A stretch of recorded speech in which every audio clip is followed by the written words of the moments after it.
Hello viewers, स्वागत है new episode में। जहाँ आज के एपिसोड में दिखाया गया कि अभीरा को जब पता चल जाता है कि दादी साहब अरमान से मिली थी फेयर में, तो वो चिल्लाने लगती है और उनसे पूछती है कि दादी साहब प्लीज़ मुझे बताइए क्या आप मिली हैं। तो वहाँ बता देती है और उनसे पूछने लगती है कि उसने मुझसे क्या कहा। वो मुझसे ज़्यादा नाराज़ तो नहीं है, उसने हम लोगों से क्यों नहीं मिला। तो यहाँ पे दादी साहब उसे जवाब देती है कि नाराज़ उससे हुआ जाता है जो दिल के करीब हो। वो तुमसे करीब नहीं है, वो तुम्हारे बारे में सोचता तक नहीं है। तुम ही लोग सोचो ज़रा कि वो तुम लोग से मिलने आया था तो मिला क्यों नहीं। यहाँ पे जो अभीरा होती है वो बेहोश होने लगती है, तो फिर उसे दादी सर विद्या उठाते हैं और फिर यहाँ पे वो रो के पूछने लगती है कि मैंने 7 साल इंतज़ार किया है, मैं बहुत खुश होती अगर वो मुझसे मिलता, आखिर वो मुझसे मिला क्यों नहीं। बताइए ना दादी साहब, वो आपसे मिला, क्या कहा उसने, वो पूकी के लिए अब भी मुझसे नाराज़ है। ये इतने सारे सवाल करने लगती है तो दादी साहब उससे बताती है कि तुम ज़िंदगी की सच्चाई क्यों नहीं देख रही हो। अरमान तुझे अब नहीं रखना चाहता है, वो तुम्हारे लिए खुश नहीं है, अब वो तुमसे प्यार नहीं करता है। अगर वो तुमसे प्यार करता या तुम्हारी कदर करता तो इतने दूर आने के बाद वो तुमसे मिलता ज़रूर। अब यहाँ पे जो विद्या होती है वो कहने लगती है कि माँ साहब बार बार अभीरा को गलत क्यों बोल रही हैं। अरमान और अभीरा एक दूसरे से प्यार करते, फिर आप ये बातें क्यों बोल रही हैं। तो यहाँ पे विद्या जो होती है वो डिफेंड करने लगती है। तो दादी सा कहती है कि तुम अपने बेटे के बारे में सोच रही हो, इस लड़की के बारे में तो सोचो। आखिर मैंने ऐसे ही ये पेपर साइन नहीं करवा दिए हैं। मैं समझ गई हूँ कि वो मूव ऑन कर चुका है, इसलिए मैं अभीरा से भी कह रही हूँ कि इसमें तुम साइन करो और मूव ऑन करो तुम भी। क्योंकि अगर मैं उसे ये पेपर दूंगी तो वो 1 मिनट नहीं लगाएगा साइन करने में। अब अभीरा के हाथों में पेपर दे देती है तो फिर अभीरा को पुरानी बातें याद आने लगती है कि कैसे अरमान ने उसे सबके सामने इंसल्ट किया था, पोकी के खोने के लिए जिम्मेदार उसे ठहराया था और उसे छोड़कर चला गया था। फिर उसे साथ ही ये सब भी बातें याद होने लगता है कि वो कितना प्यार करती थी अरमान से, उन दोनों की शादी हुई थी, वो दोनों कितना एक दूसरे को केयर करते थे। इन सब बातों के बीच वो फिर साइन नहीं करती है और यहाँ विद्या भी रोक देती है कि तुम ऐसा कुछ भी नहीं करोगी। और वो दादी सा को डांटने लगती है विद्या कि माँ साहब ऐसा कुछ भी नहीं करेंगे, एक गलती बाद में ऐसा ना हो कि पछतावा लगे, इसलिए प्लीज़ आप ये सब बंद करिए और छोड़ दीजिए अभीरा को। यहाँ दादी सा और विद्या दोनों में बहस हो रही होती है और अभीरा तो सोचते सोचते ही टूट जाती है कि दादी सा ने आखिर ऐसा क्यों कहा, क्यों वो इतने दूर तक आई डिवोर्स के लिए। और विद्या का कहना था कि आपने ये गलती पहले भी आप ये बार गलती कर चुके हैं। और इधर दिखाया जाता है कि जो गीतांजलि और मायरा होते हैं वो दोनों बेहोश होते हैं। मायरा की कंडीशन बहुत ही ख़राब होती है, क्रिटिकल होती है और डॉक्टर पूरे ऑपरेशन की तैयारी में जुड़े होते हैं, लेकिन उसकी स्टेबल स्थिति नहीं होती, इसलिए वो कहते हैं कि अभी हमें इसका सीजर करना पड़ेगा, इसके लिए हमें ऑपरेशन करना होगा, नहीं तो ये ठीक नहीं हो पाएगी। और इधर अरमान और दादू जो होते हैं वो रोने लगते हैं। गीतांजलि के दादू तो दोनों के लिए परेशान होते हैं, अपनी बेटी के लिए भी और इधर मायरा के लिए भी। यहाँ अरमान फूट फूट कर रोने लगता है कि मैंने ये क्या कर दिया, मेरी बेटी मुझे सुपर हीरो समझती थी, वो सोचती थी कि मैं मेरी हाथों में वो बहुत सेफ़ है, लेकिन मैं आज उसे बचा नहीं पाया। और वो बहुत रोने लगता है, मेरी गलती है, मैं अपनी बेटी को ठीक नहीं कर पाया। इधर अबीरा जो होती है कमरे में अकेले सोच रही होती है और सिलाई मशीन चला रही होती है। उन सिलाई मशीन में कपड़ों पे वो अरमान का नाम लिख रही होती है, लेकिन उसे ख्याल नहीं होता है और उसे बार बार उसके दिमाग में बस दादी सा की बातें याद आ रही थी कि अरमान मूव ऑन कर चुका है, अब तुम भी कर लो। उसे विश्वास नहीं हो रहा था, ऐसा कैसे हो सकता है, वो बहुत ही प्यार करती है अरमान से और वो सोच ही रही थी। तो वो मन ही मन में कहने लगती है कि इतना दावे के साथ आखिर दादी सा मुझे डाइवोर्स लेने क्यों कह रही है। तभी सिलते सिलते उसके हाथ में सुई आ जाती है और वो लग जाती है। फिर वो उस खून को पोंछती है और अरमान का नाम लिखा हुआ देखती है कपड़े पे, तो उसे गुस्सा आने लगता है। वो सोचने लगती है कि आखिर इतने सालों में अरमान ने मुझे एक बार भी कॉल क्यों नहीं किया, वो एक बार भी नहीं सोचा कि मैं कैसी हूँ, मैं पूकी और अरमान के बिना, अपने प्यार के बिना कैसे रह रही हूँ। क्या उसने एक बार भी याद करना ज़रूरी नहीं समझा। और वो बहुत रोने लगती है। तभी वहाँ पे फिर उसे ख्याल आता है कि आखिर वो जब मेले में आया था तो मेरे और माँ से क्यों नहीं मिला, आखिर ऐसी क्या मजबूरी थी जो उसने मिलना तक ज़रूरी नहीं समझा, सिर्फ आया और चला गया। वो बहुत अपने आप को कोसने लगती है कि क्या मैं इतनी बुरी हूँ, क्या मैं इतना अलग, मुझे सब छोड़ के चले जाते हैं। पहले पूकी चली गई, फिर अरमान चला गया और अब मायरा भी, क्या मैं इतनी नदारत हूँ। और बहुत अपने आप को कोसने लगती है और फिर कहती है ये तुमने सही नहीं किया अरमान, मैं अकेले इस रिश्ते को ढो रही हूँ और तुम हो कि मुझे याद करना तक ज़रूरी नहीं समझे। बहुत वो रोने लगती है। तभी फिर अपने हाथों में उठाती है कपड़े को, तो देखती है अरमान का नाम होता है, तो उससे वो जाके फेंकने वाली होती है। तब वहाँ पे विद्या आ जाती है और देख लेती है तो अरमान का नाम लिखा होता है, तो वो उसे कहती है कि तुम अभी भी उसे बहुत मिस करती हो ना। तो वो छुपा लेती है और उसे हटा के ले जाती है और कहती नहीं, मैं अभी कोई मिस नहीं करती हूँ।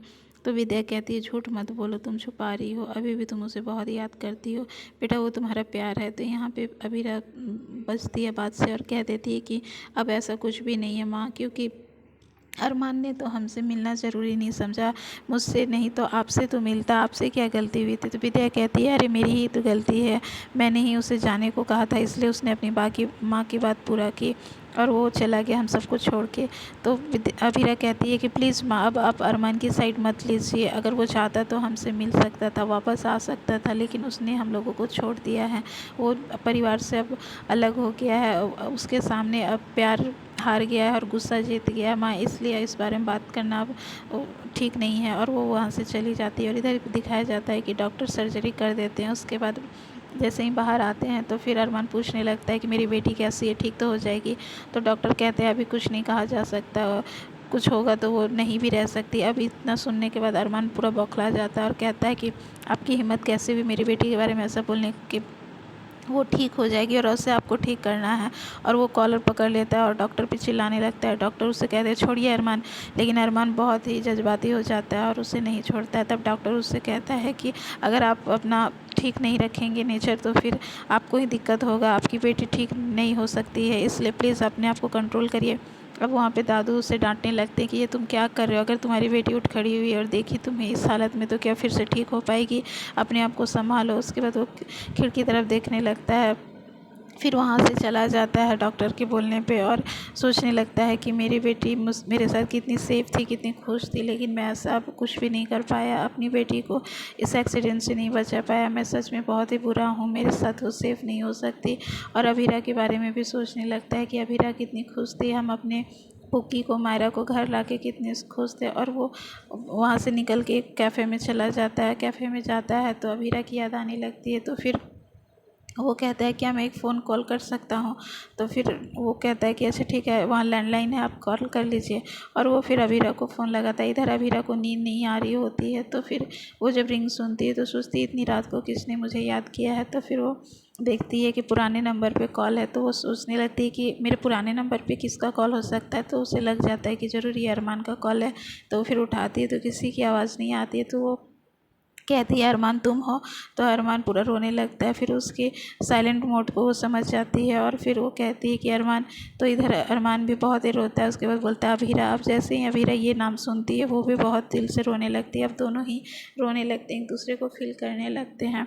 तभी अरमान कुछ कहने वाला होता है, वो कहता है कि मुझे तुम्हें कुछ बताना है। तो अभीरा बोलती है हाँ मैं सुन रही हूँ, बताओ। तभी वहाँ पे फिर दादू आ जाते हैं और कहते हैं कि होश आ गया, अब मायरा ठीक है, और वो चली जाती है। तो इस बीच अरमान जो होता है वो बिना कुछ कहे फ़ोन रख देता है। अब इधर अभीरा परेशान हो जाती है कि अरमान मुझे कुछ कहने वाला था, उसने फ़ोन क्यों रख दिया, उसने फ़ोन क्यों काटा।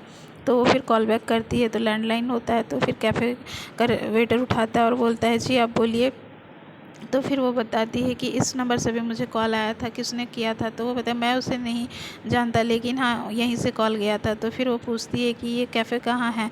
तो वो बता देता है कि माउंट आबू में। अब यहाँ वीरा शॉक हो जाती है कि उदयपुर आया था तो फिर वो माउंट आबू कैसे चला गया, अरमान माउंट आबू में है।